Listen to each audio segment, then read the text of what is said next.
કેમ છો મિત્રો? મજામાં. મારું નામ સૃષ્ટિ ચિરાગ ઠક્કર છે. આજે હું તમને માં શું છે, માતૃ પ્રેમ શું છે એની હું ઝાંખી કરાવવા જઈ રહી છું. માં એક જ એવી વ્યક્તિ છે જે આપણને દુનિયા કરતાં 9 મહિના વધારે ઓળખે છે. ભગવાન દરેક જગ્યાએ નથી પહોંચી શકતો એટલે જ તેને માં બનાવી છે.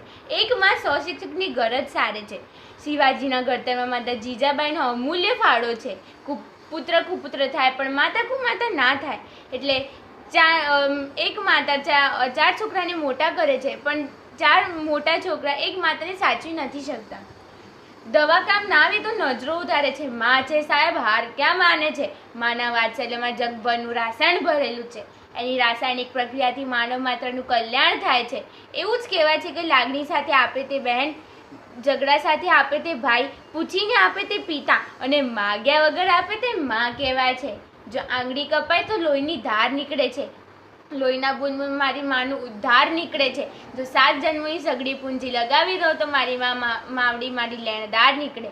હવે હું તમને માં ઉપર એક કવિતા સંભળાવવા જઈ રહી છું. માં કોઈ વસ્તુનું નામ નથી. ના, માં કોઈ વસ્તુ નથી, એક ભગવાન છે. એ તો મોટી ઇન્સાન છે. માં કદાચ દુઃખ હારીની ધામ છે. સુખ દુઃખના ચક્કરનું પરિણામ છે. બાળકોના દુઃખ દૂર કરવાનું નામ છે. માં ખરેખર અજીત છે. માં છે તો લજીઝ છે. માં એટલે તો આખી દુનિયા બેરંગી છે વસ્તુ છે. મારી માં મારો તાજ છે, જેના પર મને નાજ છે. મારી માં મારો સરતાજ છે.